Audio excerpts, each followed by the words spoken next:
We have Tomas Benitez, who is a teacher of the First District of the County of Los Angeles Arts Commission. Tomas.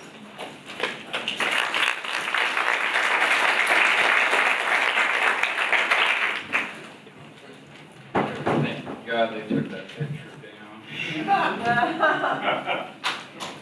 a great picture. Being a provocateur in this crowd is kind of tough, you know? Sort of like trying to get loud at a punk rock concert. Hey,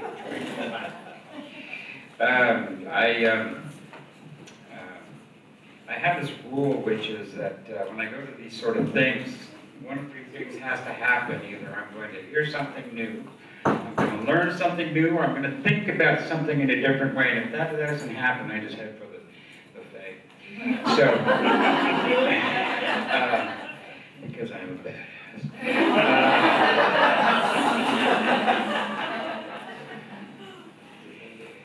You know, I'm going to talk to you today a little bit about something that, actually my first conversation, you know, Jack Jackson, anybody remember Jack Jackson? He, Minister of Culture Center, he once said to me, don't preach to the perverted, which is most of who we are. So I'm going to try to not necessarily say something new or even to teach something new, but maybe just to get you to think differently about something else. Not that you haven't thought about it before. The first time I had this conversation was with Jack about 35 years ago. A fresh-faced Cal State Long Beach Theater Arts graduate class of 77, go Dirtbags. Our baseball team. And we were talking about a fundamental shift in the way we see the world through the eyes of the artist and how we allow that to impact culture. In this state, now, officially, it's 39% Latino population, which is really a lie because they don't count the uncounted, so let's just round it off to 40.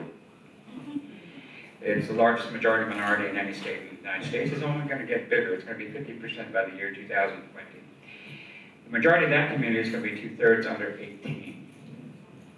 Under 18, 2/3 of that population.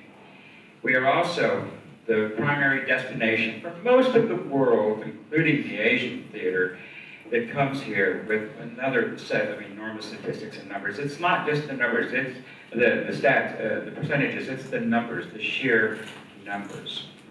So how does this impact our aesthetic leadership? How does this impact the opportunities and challenges that we face in California now and in tomorrow?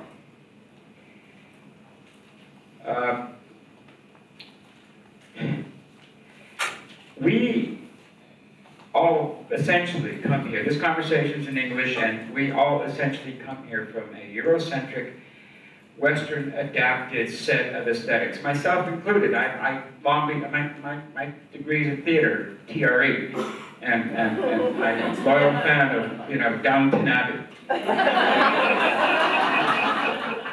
So I'm not, you know, casting foul aspersions at that, you know. I mean, you and I talk about the Shakespeare canon. And it's been good to us. It's given us a tremendous paradigm by which we measure excellence, and we elevate that which we manifest concretely into something which we hold in our heart spiritually, art and culture. But that paradigm, in its effort to find the best, has also at times created a hierarchy which has led to, at times, elitism. And we know what the price of that is. We saw it when Jesse Helms, some bohump like Jesse Helms, kicking our ass 20 years ago, because we had done that very thing. He didn't beat us, we beat ourselves. We had taken who we are and what we are, and we made it separate from the rest of the world. We separated ourselves. It was infrastructure, and it was environment, and it was education, and here was arts over here. And our lesson learned, because we are so very good at mea culpa, is to have begun to recognize the need to integrate and to inculcate ourselves.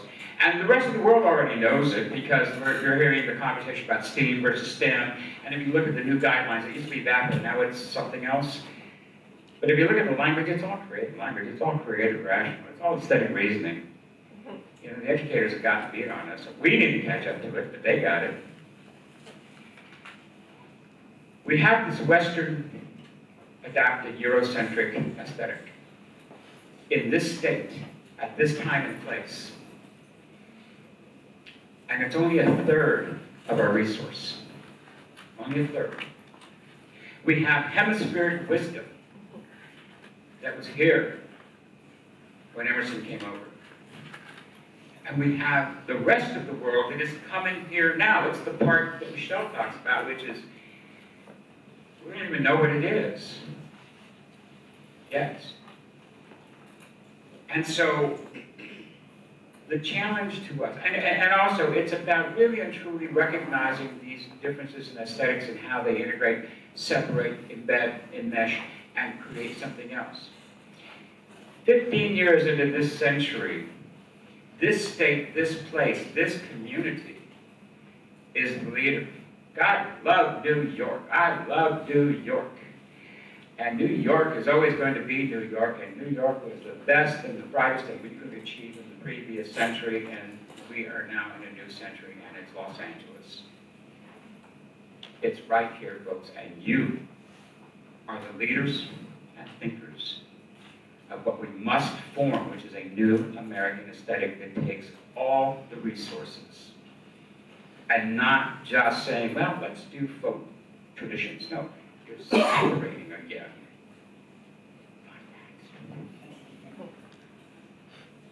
Sorry. We have to make the change. We have to be the change. And how do we do that? Well, I don't know.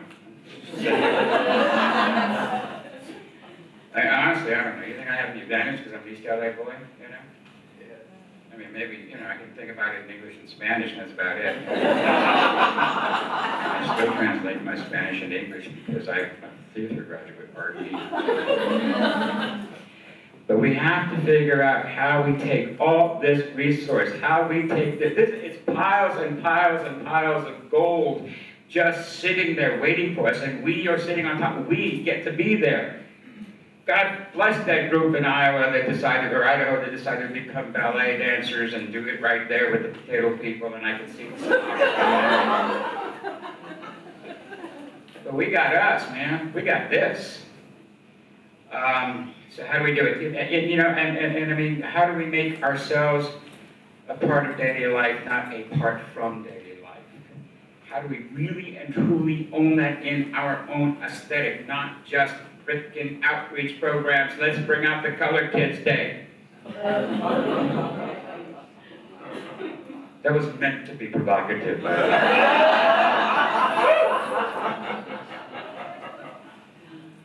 But we have to challenge ourselves. We have to challenge ourselves. We have to grow from Aristotle's Poetics. Thank you, Dr. Lyman.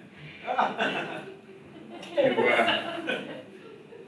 the New World.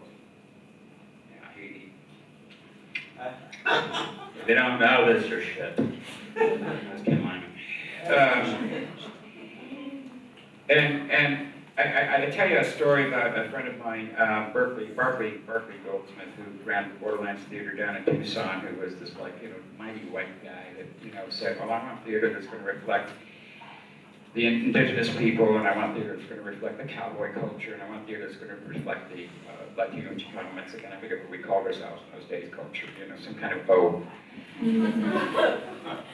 And so he went and did this outreach with people that were going to write plays in English about Spanish-speaking people's experiences, and he went out and got cowboy culture and said, you know, we are not here to hear you, y'all come to our theater, it'll be all right.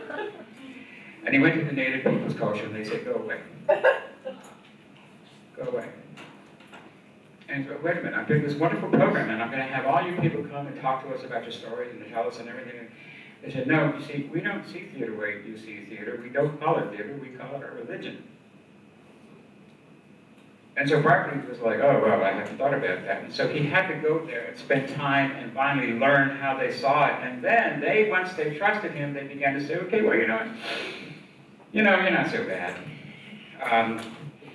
We won't do it in the sacred way, but we'll let you have some of our stories that you can tell in your way. And so we'll come here, and you come there. And we created something new, and we started to nurture new writers. It was that simple. It was that simple. Going back to being badass takes courage. We are the most enlightened and inclusive and tolerant workforce in the state of California. We know each other. Give yourself a hand. And we are courageous. We try to make things better. We are brave. We do not carry a gun, but we change the world. We are so arrogant. We think that we can change the world with choreography. and writing plays. And here's a song about changing the world, man. We have guts. We have rasquachismo. We take there is nothing, and we make something. We take something and we make more. And when we have enough, we give it away. We give it away. Here's our gift to the world. We are going to change you with our rasquachismo. We have taken this beautiful, Eurocentric, Western adapted culture, and it's come across this country, and now we are here. And we have this beautiful culture that's been here for, I don't know, what, 20, 30, no, yeah, 30,000 years. And we have the rest of the world coming here. And we have to be brave.